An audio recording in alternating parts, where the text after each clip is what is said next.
Titulada Regimes Autoritários no Brasil Republicano. O professor Fico terá entre 50 minutos e 1 hora para fazer sua palestra, para sua conferência. E isso é rigoroso, esses limites temporários são rigorosos. E, ao final de sua conferência, a banca poderá, se assim desejar, fazer perguntas ao conferencista. Eu passo a palavra ao professor Carlos Silva.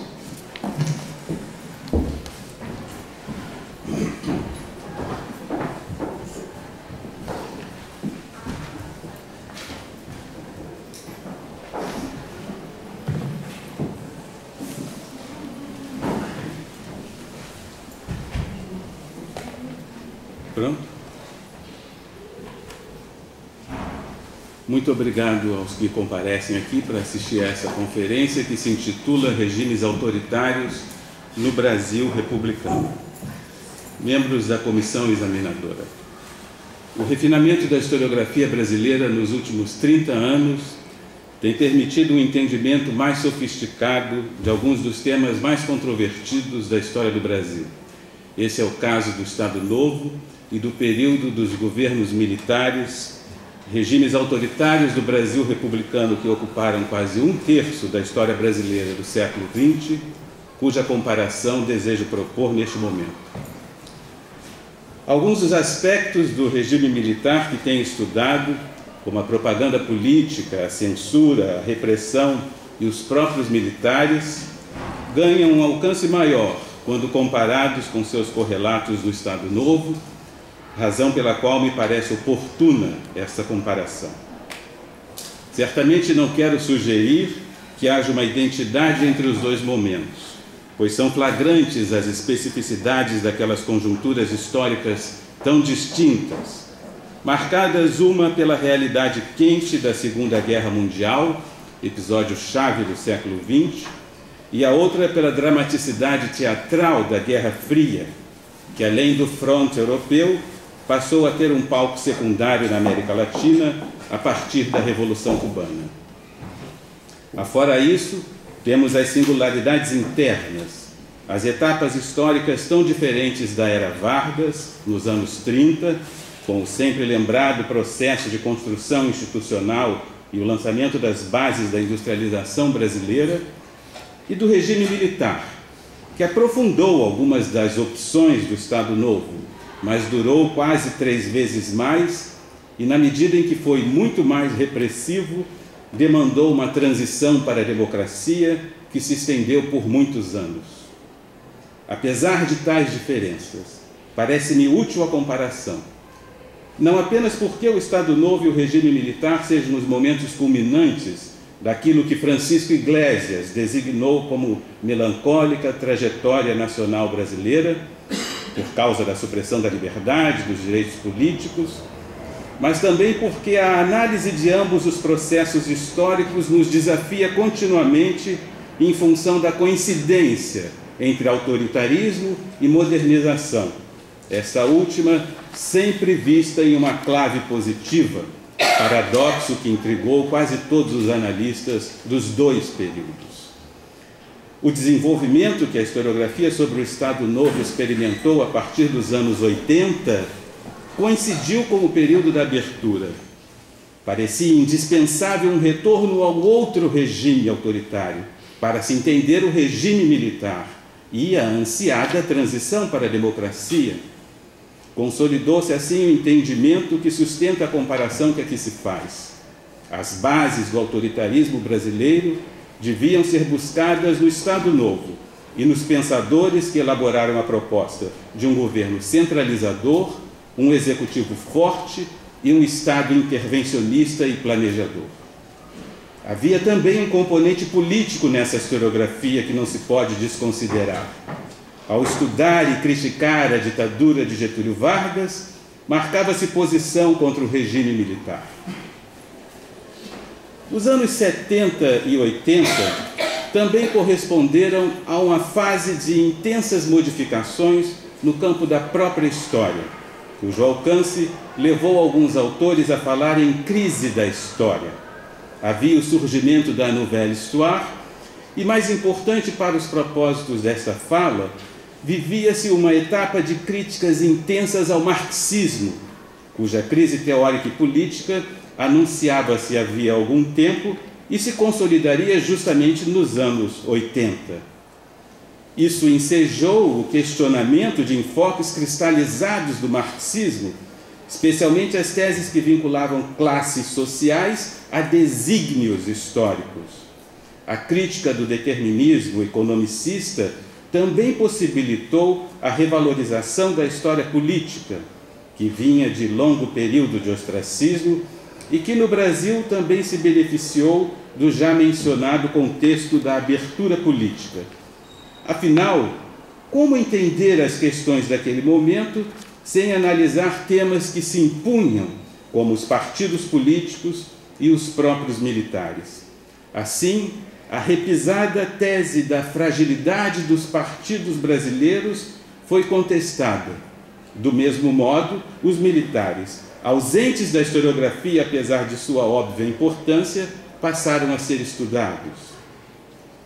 Foi igualmente um movimento importante de superação de preconceitos acadêmicos, pois os que estudavam a política ou os militares até então eram vistos como reacionários ou acusados de abordar temas irrelevantes. Essa imbricação com a política é uma marca da história do tempo presente. Se o Estado Novo passou a ser estudado para se compreender a atualidade do regime militar, ele se impunha também como um campo de disputas em termos de memória, por causa da duplicidade da noção de autoritarismo modernizador, interagindo assim com a historiografia de então, que desse modo caracterizava-se como história do tempo presente, ou seja, a história que intervém na política do seu tempo. Afinal, se o Estado Novo havia sido um regime modernizador, isso não seria uma leitura benevolente que justificaria o autoritarismo? Seria oportuno relativizar o autoritarismo justamente naquela fase em que se discutiam a saída do regime militar? Não se estaria dessa maneira relativizando igualmente a repressão e o arbítrio do mais recente regime autoritário, o militar, que afinal também foi modernizador?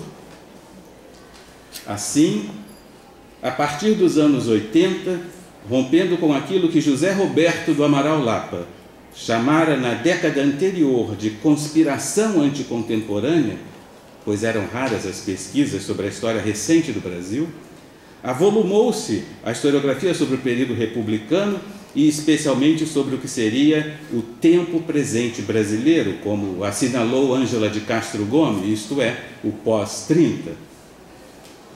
Essa articulação temporal que torna os passados presentes foi essencial para os estudos sobre o Estado Novo, mas foi igualmente decisiva para a abordagem de certos temas tabu do regime militar, notadamente o problema da violência, já que a repressão assumiu contornos mais dramáticos nos anos 60 e 70, se comparada com a repressão dos anos 30.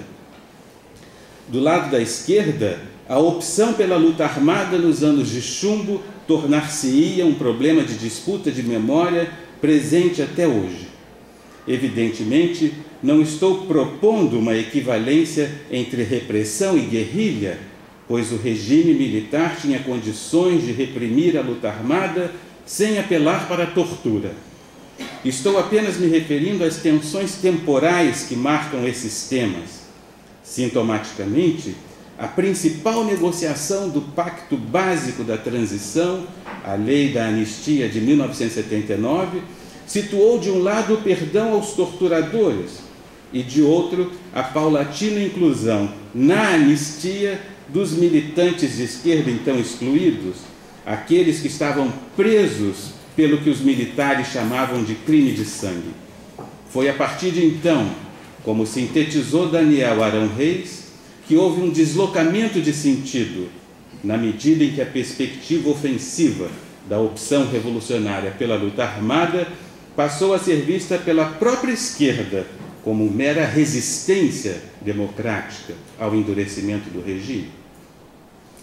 o distanciamento histórico e o recuo temporal permitem que esses delicados temas possam ser abordados. E, na verdade, ainda estamos às voltas com a questão, neste momento em que se discute a criação de uma comissão da verdade. Ao estudar a propaganda política dos governos militares, também enfrentei a problemática temporal e a crítica de perspectivas marxistas limitadoras. Quando localizei os comerciais que eram exibidos na TV a partir dos anos 70, percebi que eles se amparavam em um material histórico de longa duração, a transsecular tópica do otimismo, com os temas recorrentes do país do futuro, da exuberância nacional e da singularidade do povo brasileiro. Assim, embora se tratasse de explicar um episódio tão delimitado no tempo, era indispensável fazer referência à constituição histórica da tópica do otimismo. Por outro lado, parecia-me que o conceito de ideologia, sempre utilizado para a análise da propaganda política, era limitado por causa de sua ênfase na questão do falseamento da realidade, da manipulação das consciências. Apesar de a questão ideológica estar sempre presente quando se trata de propaganda política, sua análise não é suficiente para o entendimento do fenômeno. Não porque estejam ausentes as pretensões manipulatórias, essência de qualquer propaganda política, mas porque a crítica ideológica não dá conta da recepção da propaganda. A propaganda não é pura intenção, pois ela somente se realiza plenamente no ato da recepção e pode ser bem aceita, algo que a concepção ideológica não alcança. Ao amparar-se em um material histórico pré-existente e assentado no imaginário social brasileiro, a propaganda dos dois regimes pôde atingir uma eficácia que ultrapassou a dimensão manipulatória. Isso aconteceu especialmente no Estado Novo, mas também se verificou no regime militar. Ideologia e imaginário não são âmbitos antagônicos, eles se interpenetram. Os autores que estudaram a propaganda no Estado Novo também buscaram novas perspectivas a fim de ultrapassar a leitura ideológico-manipulatória. Para eles, o mito de Vargas não pode ser visto como um simples derivativo da propaganda, embora seja preciso reconhecer que o DIP promoveu uma das mais bem-sucedidas campanhas, tendo Vargas como seu personagem central. Eficácia que pode ser medida com o movimento do queremismo e com a fixação da imagem de pai dos pobres em seu segundo governo. Portanto, se os militares perderam a batalha da imagem, como admitem eles próprios, Vargas saiu-se melhor, o que talvez se explique justamente pela propaganda personalista, que não houve no regime militar, e pela boa aceitação da legislação social e trabalhista, que nos governos militares teve apenas pequenos acréscimos. O tema do Brasil grande potência foi marcante na propaganda do regime militar, e os tópicos da grandeza também estiveram presentes no Estado Novo. Mas a propaganda do Estado Novo apoiou-se muito mais na valorização de eventos e heróis do que no binômio Terra Bela, Pátria Grande, de que falava Antônio Cândido. Os responsáveis pela propaganda política do regime militar claramente aprenderam com a do Estado Novo. Eles evitaram personalismo e as mensagens ostensivamente cívicas, grandiloquentes, tentando não parecer oficialistas. Tudo fizeram para diferenciarem-se do DIP. A suposição de ineditismo e superioridade esteve presente nos dois casos, pois era frequente